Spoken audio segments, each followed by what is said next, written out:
Hello everyone. My name is Yulong. I work in Baidu X Lab, which is led by Nextway.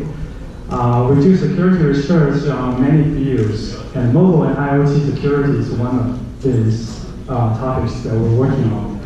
And today we'll talk about how to pound the Pebble Smartwatch. Here's the outline. Just in case not everyone is familiar with Pebble Smartwatch, we'll do an introduction.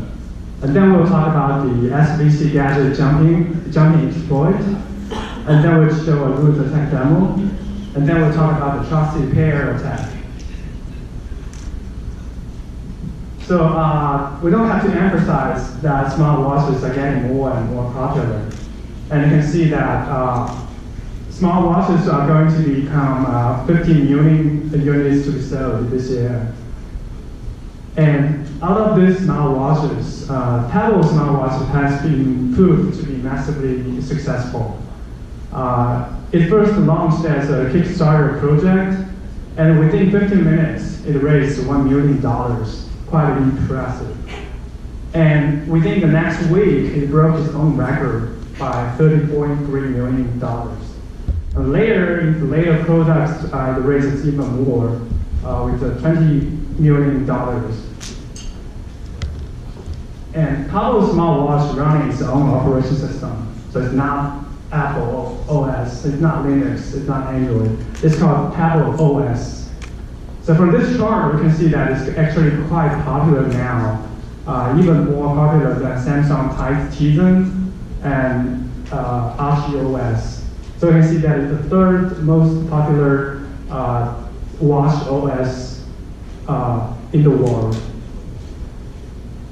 And on the latest version of this watch, it carries a heart rate monitor, accelerometer, light sensor, microphone, and it can display messages, emails, calendar events from the phone if you pair it with your phone. And if you have paired it with your phone, you can control your phone to play music, to create reminders, etc. So obviously it has security implications if it is compromised. And also it has many extensions. So one of the extensions is a powerful smart strap that enables you to pay on the Visa or MasterCard or Discover enabled devices. And it has its own app store, quite colorful. We can see that you can play games, you can see notifications from the phone, you can monitor your health, fitness events, and it also has many remotes. That's quite interesting. I select some of the remote controlling apps here. You can see that it can control your video camera, it can control your thermostat, and it can even control Tesla. Quite amazing. However, I took this sentence from its App Store regulation. And you can see that if you submit an app to the App Store, it will not go through a review process. What? It will not go through a review process until someone reports that it's malicious. However, the native apps running on this watch is developed by C. So I assume everyone here knows what it means. C language, if you program apps in C, it's quite easy to obfuscate your code. So it's quite easy to hide your malicious logic. And it's quite challenging for end users to tell if it's a malicious app or not. And also, programming in C is quite not memory safe. So which means if I am a benign developer, I submit my app to the App Store, I cannot guarantee that it will not be an attack surface for attackers. And also the attack cost is very low. So anyone with an account can submit an app to the App Store without credit card information, without real name verification. So anyone can do that using a fake account. The cost is very low. So after the basic introduction, we can jump to the first exploit. We call it SBC gadget jumping exploit. So just in case not everyone here is familiar with ARM instruction, so the SVC is one of the ARM instruction, similar to the x86 int instruction. The user space application can use this SVC service call instruction to call into the kernel space for services. So Pebble OS is actually a variant of the FreeRTOS operating system. So apps will call, if apps want to do some application, want to call API of the system functions, it will call into a library called libpebble. libpebble will call into the Pebble runtime, which handling the all kinds of functionalities. But such kind of functionalities are still running in the user space. So if you want to run a privileged request, it eventually has to trap into the kernel space using the SVC instruction. And beneath all the software stack is the ARM Cortex-M CPU. So in Chinese, we will say we want to emphasize important things for 3 times. So it's Cortex-M, and Cortex-M. So why Cortex-M matters, we'll see. Cortex-M is for embedded system and is designed for low power consumption schemes. So it does not have MMU. MMU is memory management unit, but for Cortex-M platforms, they use MPU, the memory protection unit. So what's the difference? So MMU has virtual memory management, so you can do complex schedulings. But for MPU, it only has 2 modes, privileged and unprivileged. So it only can divide the memory into 2 modes. Unprivileged application can only access unprivileged memory, and the kernel, which is privileged, it can access a privileged memory. So this is only the simple thing the MPU does. So in case the application wants to access the privileged memory, say it wants to create a window on the user screen, such kind of operation is definitely privileged. So if the app wants to do a privileged thing, it has to call to trap into the kernel, and the kernel will escalate your privilege. And with the privilege, you can do the things, and after doing so, you have to drop the privilege back. So here's the more detailed description from the ARM manual.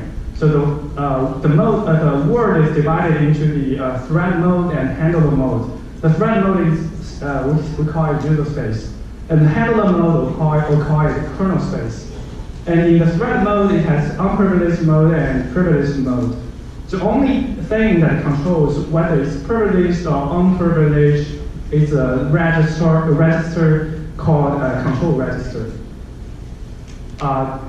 The LSB, the least privilege, the rightmost bit, the bit 0, controls whether the current thread mode is privileged or not. So let's use a concrete example to understand what it means. So here the user space application wants to create a window. So of course it does not have this privilege.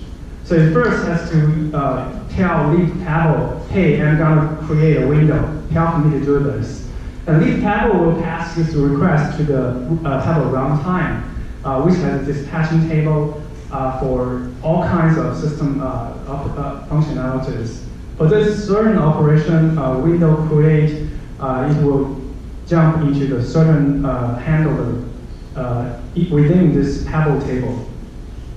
But still, it doesn't answer the question, how it traps from unprivileged mode to the privileged mode. And let's put it into more details here. So when the app wants to call some privileged interface, it invokes some API, like window create. And then in the runtime, it will call the SVC2 instruction to tell the kernel that, hey, I want to be privileged. The kernel will say, okay, you got the privilege, and make the runtime privilege. And after processing the API, the runtime has to drop the privilege back to the unprivileged, and then return the execution back to the app. So we all know that there might be something wrong here. Everyone can call SVC2 into the kernel, to tell the kernel, hey, I want to get a privilege. So if badman here, if some badman call SBC2, can they get the privilege? That's the question 1. And the question 2 is, if you get a privilege, you have to drop the privilege by yourself. So what if you forget to drop the privilege, right? That's the second question. So let's look at the 2 questions one by one. So after reverse engineer the kernel code, we see that the kernel actually responsibly checked that only the privilege requests from the Pebble runtime can be authorized. How does it do so? It checks the kernel memory range. Only the code within this range can pass the check. And within this range, only the Pebble runtime exists. So usually the Pebble apps are located in other range. So if a Pebble app calls this SBC2, the kernel will not authorize the request. Which means if you are a attacker, you wrote an app that, hey, I want to get a privilege, the kernel will not authorize it. Only if you call through the Pebble runtime, which is within this range, can get the privilege. Only the runtime can get the privilege. So the first question is answered. It actually does the security check. Only the Pebble runtime can get the privilege. Third-party apps cannot get privilege. And for the second question, we examine the code, the runtime code. Every time the runtime gets privilege, it remembers to drop the privilege. So all the privilege escalation is always followed by a privilege downgrading. So the second question has been answered. Okay, no problem here. So it seems so secure. I'm so frustrated at this point. Hey, there's no way to exploit this logic. But wait, we saw some interesting bias within this memory range that we just mentioned. So recall that within this memory range, all the code can be authorized if it calls SBC2. So within this range, all the code can get privilege from the kernel. But not everything within this range of code. There are some data here. So here are some data. It's actually from the image in the photo. The sequence of the biases looks like this, which is colored as green. So anyone here can tell me what this bytecode is? Well, it's hard because we're not a assembler. We're not disassembler. But if we put it into this assembler and remember that it's Cortex-M, so it's running some instructions. So we put the data sequence to the disassembler. We see that it's actually this instruction sequences. The first calls SBC2 to get privilege. And the second, we can ignore these 2 instructions. They are side effects. And we can just jump to the fourth one. It will call the BX auth0, which is branch to the address contained in this register. So the auth0 register is actually controlled by me, the attacker, before calling into this gadget. So if we put an address of the payload into auth0 and jump to this data area, we can actually gain the privilege and jump to the address controlled by me. So because this is a picture device, not a code, so there is no one remember to drop the privilege back. So I can gain the privilege after jumping to this, and it will no longer drop the privilege back. So in short, we can jump to this gadgets to achieve privilege escalation and control the control flow. So here's the proof of concept. So first, we move the payloads into the auth0 to get control function pointer. We put it into the auth0. And then we jump to the gadget address that we showed in the last slides. And after executing the gadgets, we gain privilege. And in the end of the gadgets, we will jump to our function, the get control. And we print the mode after gaining the execution. And clearly, we are privileged now. And then we can do everything we want. For example, we can disable the MPU totally. So at this point, we are the god. on this platform, we gain the root. We are the king now. Okay, after gaining the root, we can do many stuff. So one of the things we can do is to hack into other apps on this smartwatch. So here is one quite security critical app that can run on this watch.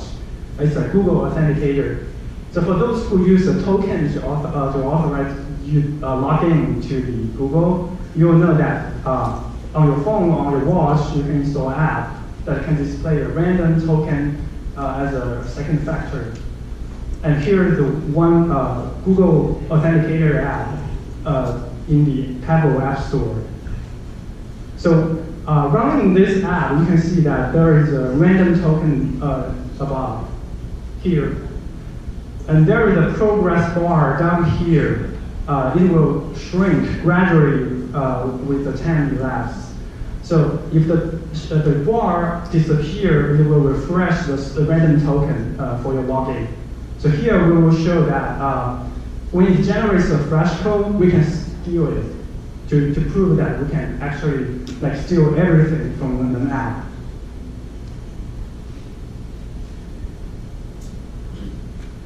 So you can see that it generates a fresh token here. And then we will run our malicious app to gain root and steal the login token here. So you can see that this token is exactly the same with the token generated by the Google Authenticator. So at this point, we show that we can gain root and we can hack into other apps. But you can actually do more. You can read or write the watch settings. You can monitor all your sensors, like your GPS, your heart rate monitor, accelerometer, etc., to surveillance the victims. And you can also read or write other apps data, of course. But we can do even more. So if you can pair your watch with your phone, you can read or modify the notifications synced from the phone. And you can control the paired devices, regardless if it's a phone or a Tesla. So we got this cool project from YouTube and GitHub. It uses a small watch to control a Tesla, like open the door, stop the engine, or even tell the Tesla to come close to you. And with our exploit, you can actually control your Tesla to remotely control your Tesla. By the way, we have mentioned that Pebble App Store doesn't do any security check on the apps. So we upload the app to the Pebble App Store and say, oh, do not download it, of course. And we have been out there for 6 months without being notified, hey, you are uploading the malware. And nobody is taking it down. Luckily, we put this word, do not download it, so nobody downloaded it. But here's the response from Pebble. Their fix is to move all the SDC2 code to an even smaller window of the memory. So they do even more tight check on who can call into the kernel if you have privilege. And since Lance and I reported this to Pebble, they did a really prompt fix and they put our names to the Pebble White Hat Hall of Fame. So if you are interested, you can continue to do some investigations, see whether you can put your name here. But the problem can be even more severe, because the problem we described here is not only limited to this certain product. It actually a cross-platform problem that can affect all the ARM Cortex-M models. So as we say, the platform matters. We are not targeting at this watch. We're targeting at this platform. So all the products running Cortex-M can be impacted by this attack because it uses the same privilege mode transition model. And based on ARM's description, there are billions of devices running this CPU. So which means the whole IoT world should be cautious whether you are subject to this attack. Okay, that's the first attack. And we have a second attack, the trusted pair attack. So recall that after taking over the watch, we can continue to attack the phone. That's actually one direction of the trusted pair attack, the watch to phone attack. But we can actually do the reverse. After taking over the phone, we can attack the watch too. So after taking up the watch, you can attack the phone. But you can also do the reverse, as we said. So Pebble doesn't check firmware to be flashed is modified or not. So if you control the Pebble app on the phone, you can flash your modified firmware to the watch without a problem. It doesn't check whether the firmware is modified or not. No integrity check at all. And it's not verified whether it's signed. So someday I talked to Samsung's friend, and he asked me whether the smartwatches check the signature of the firmware. My answer is no. It doesn't bother to check the signature. And I don't know whether Samsung's watch checked this. And it didn't check whether the firmware to be flashed is newer than the existing firmware or not. So after our notification, it catches this vulnerability. But we can still flash the old one to replace the newer one to make sure that the vulnerability exists, so that we can attack this hole to take over the watch. So you got it. There is no check at all on the firmware to be flashed. So after taking over the phone side app, we can actually flash a backdoor or vulnerable firmware into the watch. And we can achieve so not only by pushing the user to click to install a firmware, we can also just attack the Pebble app. For example, on Android phone, we can attack the Pebble Android phone app to do this. And also, we can also directly attack the phone's software stack. For example, we have reported 2 CVEs to Google that Android Bluetooth software stack actually has a vulnerability, enabling the attacker to take over the whole Bluetooth communication. So in this way, the attacker can directly issue commands or flash firmware into the smartwatch. So moreover, if you enable the developer option from the Pebble app, the app will listen to this 0.0.09,000 port. So what does it mean? It means all the attackers across the world can connect to your phone on this port without any problem. And you can continue to issue the commands through your phone to your watch. For example, hey, Pebble, send a text message like this. So this opens another backdoor. In a word, the security of smartwatches depends on the security of the pair devices and the vice versa. So as the old saying goes, the one you trusted the most will hurt you the most. So it's important to harden both sides, the mobile phone and the IoT devices. So actually, 5UX Lab is working on the project OSIS right now to achieve this goal. So O stands for open, so we call for collaboration from the community to harden the devices. And A stands for adaptive. So for Android, there's so many Android devices. The fragmentation is serious. And for IoT devices, like you have so many smartwatches, you have so many models, so many versions of the kernels. So you need an adaptive way to pass the vulnerabilities, like the one we mentioned in this slides. And we did part of the talk in Black Hat this year to harden the Android phone side. But we'll continue to work on methods to harden the IoT sides. So here's the project we're working on. So thanks, that's all my talk, and questions are welcome.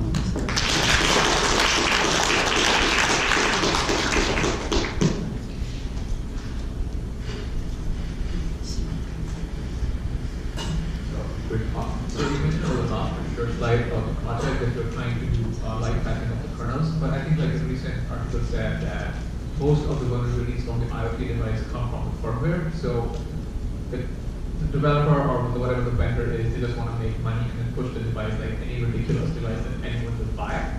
So do you think like there's also a way to patch the firmware with some kind of similar mechanism? Because the problem is the vendors don't want to invest in like security updates and anything. They just want to sell the product and that's it.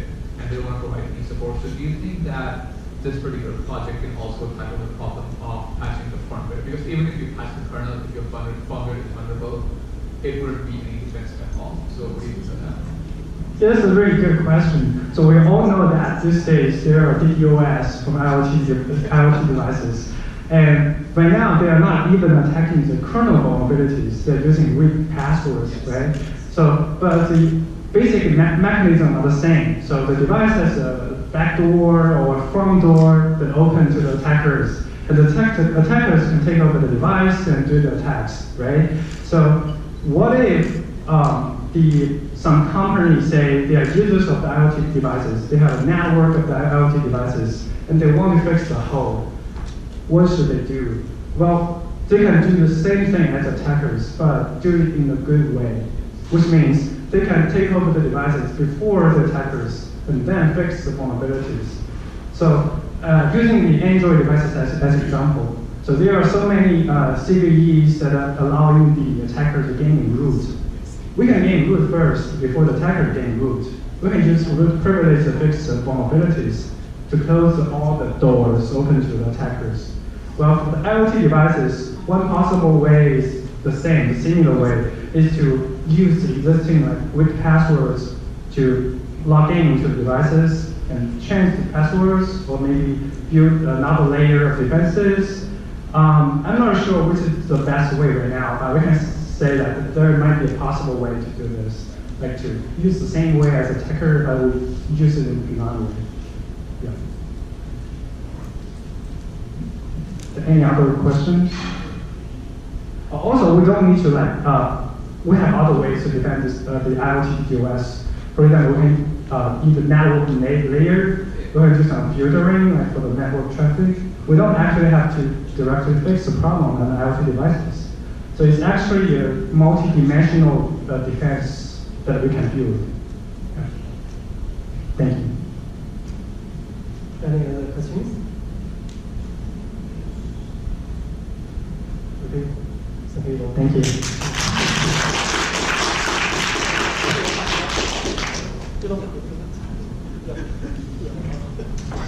在右边，在右边。